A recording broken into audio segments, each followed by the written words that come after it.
I'm Danny Quinn, and welcome back to the 2020 Christmas special. We're now up to day 5 in our little marathon, and because I've decided to slow things down a little bit, I'm going to be reviewing a Christmas special as opposed to a full-fledged feature today. And the special that I'm picking out of my stocking for today's video is none other than the adaptation of Dr. Seuss's tale about how the Grinch stole Christmas. I'm sure we all know the story of the Grinch by now. Every Who down in Whoville likes Christmas a lot, but the Grinch who lives north of Whoville really does not.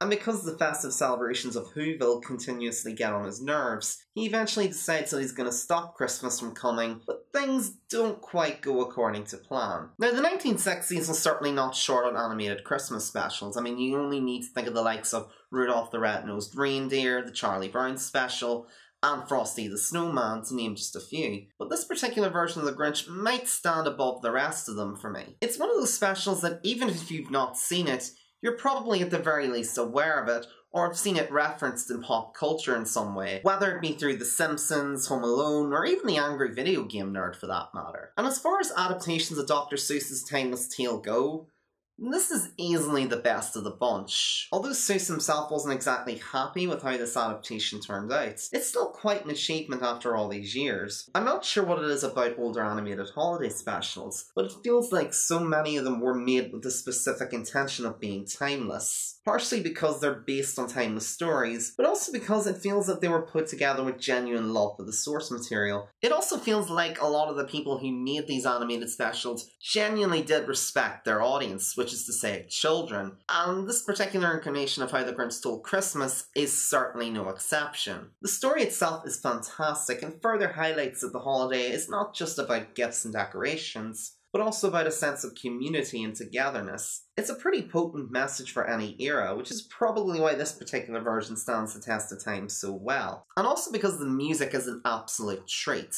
The Who's caroling will definitely stick in your head in the same way that it does to the poor Grinch. And who can forget "You're a mean one, Mr. Grinch"? Like, if you ever think of the Grinch in general, chances are you more than likely think of that song, which is kind of doubly impressive considering that these songs were added specifically to pad out its running time and fit it into a half-hour time slot. You just couldn't picture the special existing without those songs. The animation as well is also fantastic. It's bouncy and energetic, but in an elegant way, not in an annoying hyperkinetic way. Very much like the old school Looney Tunes cartoons, which makes sense since Chuck Jones directed the special, and his touches can definitely be felt all over it. And I also love how the animators managed to get down all the subtle little nuances and facial expressions of the Grinch. Considering this was a made-for-TV production in 1966, the animation is very impressive and really does a wonderful job in bringing the Grinch to life, as does Boris Karloff, whose deep voice just exudes delightful wickedness and devilment.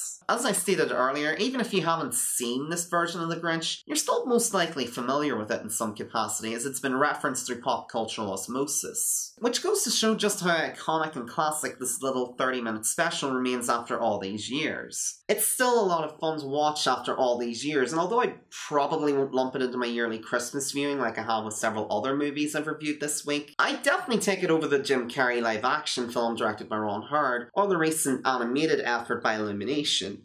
Don't get me wrong, neither version is terrible, they're both pretty watchable for what they are, and they do have outstanding casting choices for the titular character, but for me personally, I think they just kinda lack the subtle charm of the original. But regardless of which version you choose to watch, there's no doubt that this story will continue to endure, and will remain a festive favourite for generations to come.